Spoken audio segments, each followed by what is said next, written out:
The 5 C's. In my practice, I've noticed a fairly consistent pattern of therapeutic progression. I've come to call it the 5 C's. The first C is catch the automatics. By automatics, I mean the split-second reactions we all have in a moment's time without thinking. Some automatics originated in childhood and have been practiced ever since without being challenged, so you might think of them as ghosts of our young self. These automatics are due to our brain's efficiency. To stay safe, physically, emotionally, and psychologically, our brain stored chains of reflexes we used that seemed to keep us safe the first time we encountered danger. And rather than go through the painful process of recalculating each threat, our brains quickly look for enough clues that warrant the same safeguard response. And it becomes as automatic as reaching for a pencil or a fork with your dominant hand. For fun, try using your other hand to give you an idea of how strong automatics are and how awkward new responses can feel. The automatics that I teach my clients in session to catch most often are automatic emotional reactions like anger, fear, or shame, because these are often our youngest responses to threat.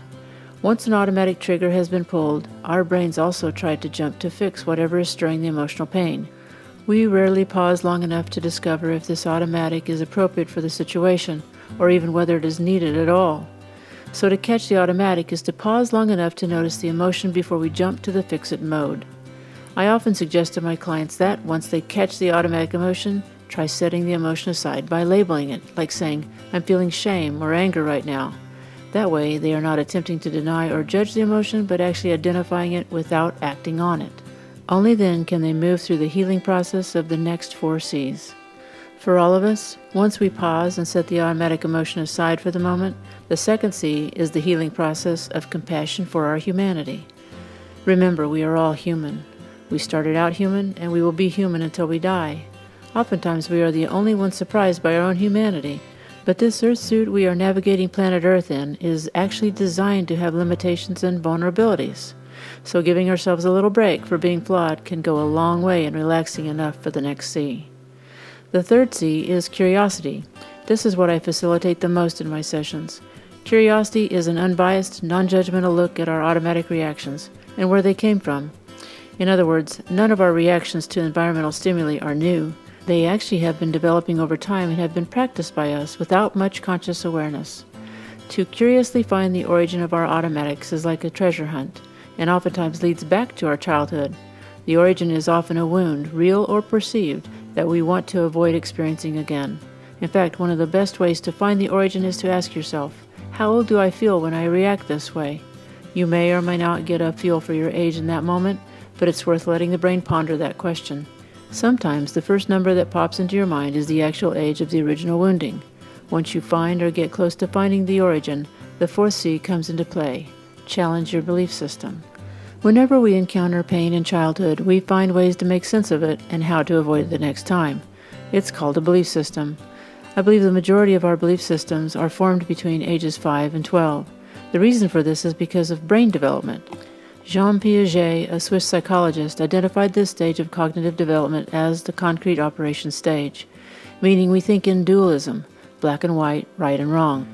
Our childish splitting of judgments helps us categorize life to hopefully make it more predictable, which to a child feels more safe. However, life is not so clear-cut, as we often rudely find out when we enter our teen and adult years. But for the latency age, 5 to 12-year-olds, that's all the brain can manage. Sigmund Freud authored the well-known concept of a superego, which is a parental voice in our heads acting as a moral compass, especially when as adults we are faced with decisions that may tempt us to do something childish. That superego, in my estimation, is formed during the latency age due to our dualistic brain's interpretation of parental instruction. This parental diatribe is actually a clue to our young belief systems, signaling the automatics we must catch. When we hold on to our childish interpretations of moral standards on into our adulthood years via belief systems, we look and feel very young in automatic reactive moments. Please be aware that those childhood belief systems feel so true since they were true for us as children, and we don't often recognize them as belief systems. But childhood belief systems exercised in our adulthood don't always work like we want them to. They are at best outdated and at worst damaging to relationships.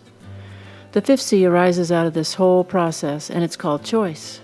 With automatic habits, we don't really have choice. We simply do what we've always done. And in the immortal words of Dr. Phil, how's that working for you? But if we pause by catching the automatics, have compassion for our humanity, get curious about those automatics, and challenge the belief systems that our curiosity discovers, we actually find that we can act and look like an adult, which is being proactive rather than reactive. We have choice.